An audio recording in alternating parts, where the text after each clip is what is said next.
Hare Krishna. Can I start now? Yes, Prabhuji. Hare Krishna. Om Namo Bhagavate Vasudevaya. Om Namo Bhagavate Vasudevaya. Om Namo Bhagavate Vasudevaya.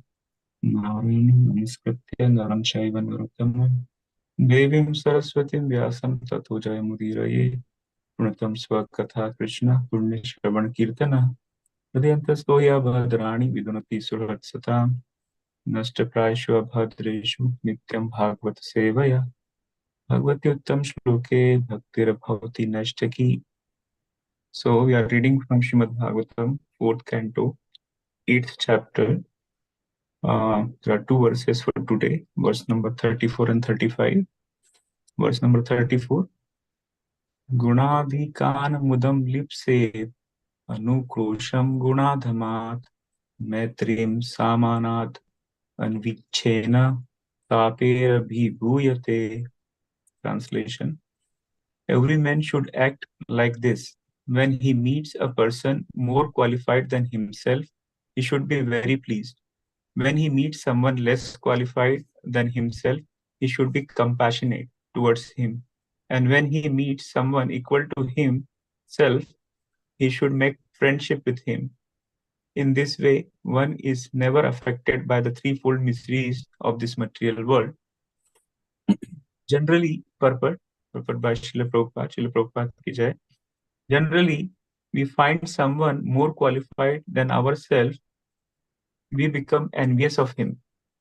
When we find someone less qualified, we deride him. When we find someone equal, we become very proud of our activities. These are the causes of all material tribulations. The great sage Narad therefore advised that a devotee should act perfectly. Instead of being envious of a more qualified man, one should be jolly to receive him. Instead of being oppressive to a less qualified man, one should be compassionate towards him just to raise him to the proper standard. And when one meets an equal, instead of being proud of one's own activities before him, one should treat him as a friend. One should also have a comparison for the people in general who are suffering due to forgetfulness of Krishna. This important function will make one happy within this material world. Verse number 35. Dhruva Uvacha Soyam Shamo Bhagavata Sukha Dukha Hatatmana Nam Darshitah Kripaya Pumsa Durdasho Asmin Dhestuyaha. Translation. Dhruv Maharaj said, My dear Lord Naradji, for a person whose heart is disturbed by the material condition of happiness and distress, whatever you have so kindly explained for attainment of the peace of mind, certainly a good instruction. But as far as I am concerned, I am covered by ignorance, and this kind of philosophy doesn't touch my heart. Purport. There are various classes of men. One class is called akarmi, referring to those who have no material desire. Desire must exist, either material or spiritual. Material desire arises when one wants to satisfy own personal senses. One who is ready to sacrifice anything to satisfy the Supreme Personality of Godhead can be said to have spiritual desire. Dhruv did not accept the instruction given by the great saint Narad because he thought himself unfit for such instruction, which is prohibited all material desire. It is not fact, however, that those who have material desire are prohibited from the worshipping the Supreme Personality of Godhead. This is the essential instruction from the life of Dhruva. He frankly admitted that his heart was full of material desire. He was very much affected by the cruel words of his stepmother, whereas those who are spiritually advanced does not care about anyone's condemnation or adoration.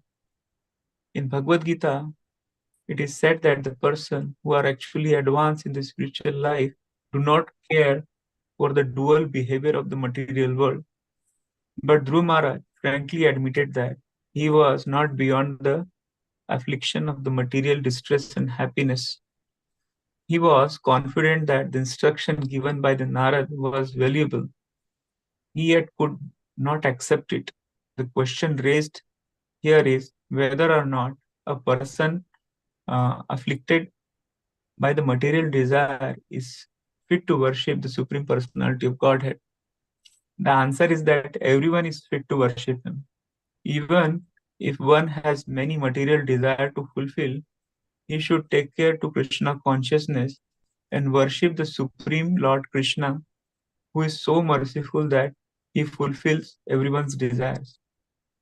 Though this narration, it will become very clear to one to that no one is barred from worshipping the Supreme Personality of Godhead, even if one has many material desire. Om Gyanam Timrandasya Gyananjana Shalakaya Chakrunittam Tasmai Shri Gurave Namaः. वाञ्छाकल्पतरुभ्यश्च कृपासिन्धुभ्यश्च पतितानां पावनेभ्यो वैष्णवेभ्यो नमो। जय श्री कृष्ण चैतन्य प्रभु नित्यानंद श्री अद्वैत गदाधर शिवासादि गौर भक्तवृंद। हरे कृष्णा कृष्ण कृष्ण हरे हरे, हरे राम राम राम हरे। So thank you all for giving this opportunity to share the notes which I made for these two verses and share with you. Please forgive me if by mistake if I add my own interpretation here. So here in these verses, Narad Muni is advising Dhruv Maharaj about some principle, like how to handle the distress and happiness in this material world. So he explained that one should try to keep himself or herself satisfied in spite of this material happiness and distress. So one should simply tolerate that and conduct his or her life as a matter of duty given by Lord. And then in this way, only one can get liberated. So here in this particular verse, he continues further that when he or she meet a person who is more qualified than herself or himself, then that person should be feeling very pleased. Or when that person is meeting less qualified than himself, then that person should be compassionate towards him. Or when he meets someone equal to him, then he should make friendship with him. So in this way, that person will never be affected by the threefold miseries of this material world. So we can see the living entities by nature is so social being. So social being means we'll be meeting so many other person, and it is very difficult to get along with everyone.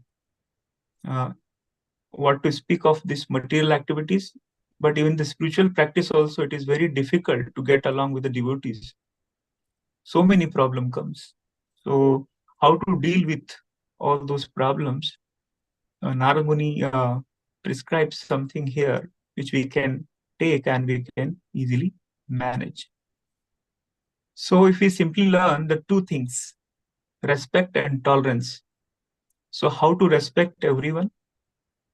So as much we respect ourselves, our freedom, the same way we should respect others and their freedom.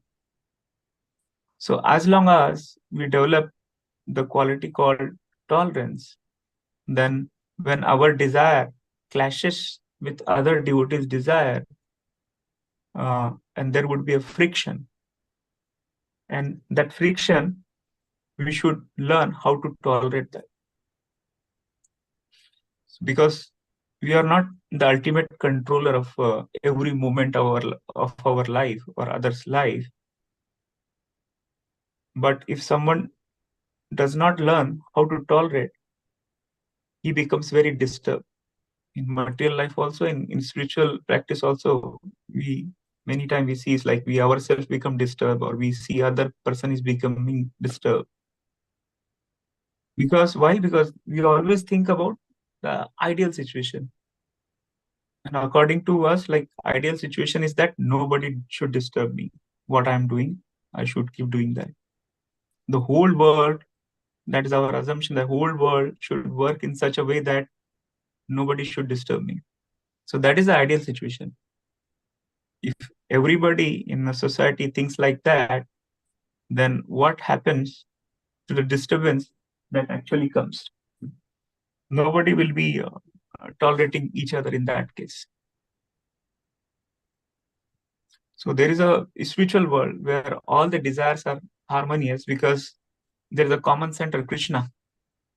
But in this material world, when we are serving the Krishna in this material world, there might be some self-interest. And why people will have self-interest even they are serving in this material world to Krishna? Due to their past karma. They have some their own self-interest. And because it somehow self-centered, it will keep going, clashing with some other devotee's desire. So now the solution that develop a greater quality of tolerance. Prabhupada says like one cannot be a spiritualist if he doesn't know how to tolerate. If you think like I cannot tolerate this because I'm not getting what I want, or I cannot tolerate this disturbance, I should always get what should I want, then this formula will not work. Because again and again, so many desires will come due to our past karmas. And if we insist that I want all those, then we cannot be happy. So the tolerance is the best solution. The thinking should be like, it's not in my control. It's in Krishna's control only. The mind should be trained in that way. That, okay, maybe some desire might be fulfilled, but maybe the other desire cannot be fulfilled because I'm not the controller. Krishna is the controller. Nowadays, we can see like children are so spoiled. Why? Because parent thinks that everything what my kid desires, I should fulfill. So parent thinks like success of upbringing a child is like pampering the child. Wherever if we see the earlier life, when we were a part of a joint family, we used to be part of joint family, and there used to be like 5 or 6 children. There were more clashes in their desires, the kids' desires. And parents were forced to say, no, you cannot get whatever you want. Maybe you can get something, and other time maybe someone will get something, but you cannot get all the things what you desire at all the time. And that way, the kids were becoming more mature, and they were ready to face any difficulty in their life. Because somewhere in back of their mind, this feeling was there that, okay, my desire, maybe it might be achieved, it might not be achieved. So this was the tolerance. And the other important thing is mentioned in this verse is respect. When we are seeking like some devotional service or devotion, then we can see like many devotees, they already got a lot of mercy of Lord than what we get. So general tendency is to compare and become envious in this material world. Oh, he has more than me. Why he is having more than me? So the people become envious, and sometimes it is noticed in spiritual environment also, here in this material world.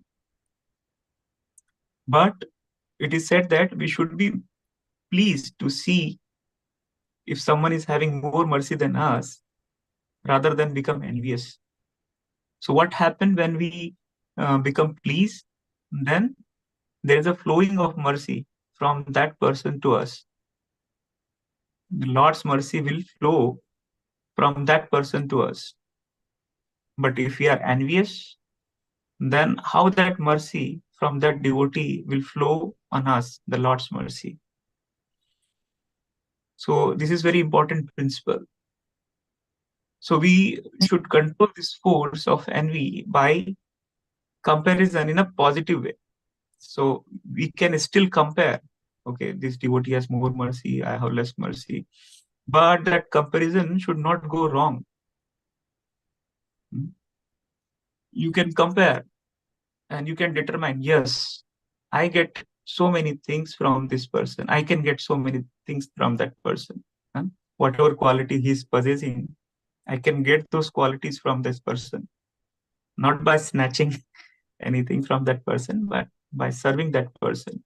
Whenever we meet that person, we should feel pleased. We should try to learn from that person rather than becoming envious. So that's the absolute reality. Like why we should respect everyone, because okay, if you don't consider the senior, junior, or whatever, at least we should consider, okay, these are part and parcels of Krishna. And my constitutional position is like, I'm also a servant of Krishna, part and parcels of Krishna. It's my duty to respect the other part and parcels of Krishna. But if we are, going on like finding the faults, then this material world is like full of fault. The faultless world is only one world, that is spiritual world. So better we stop the fault finding, go to the spiritual world, and then we'll be happy. We'll not find any fault there. Here, if you are looking for a fault, you will always find a fault. But in spiritual world, there is no fault. Therefore, you will not be able to find any fault there also. So in short, like this material world is full of mistakes and life is very short. So we should see what is good and what we can make good out of everything we can see in this world. We should move forward very carefully rather than becoming envious and not tolerate what is not in our control in this material world. I would like to conclude here.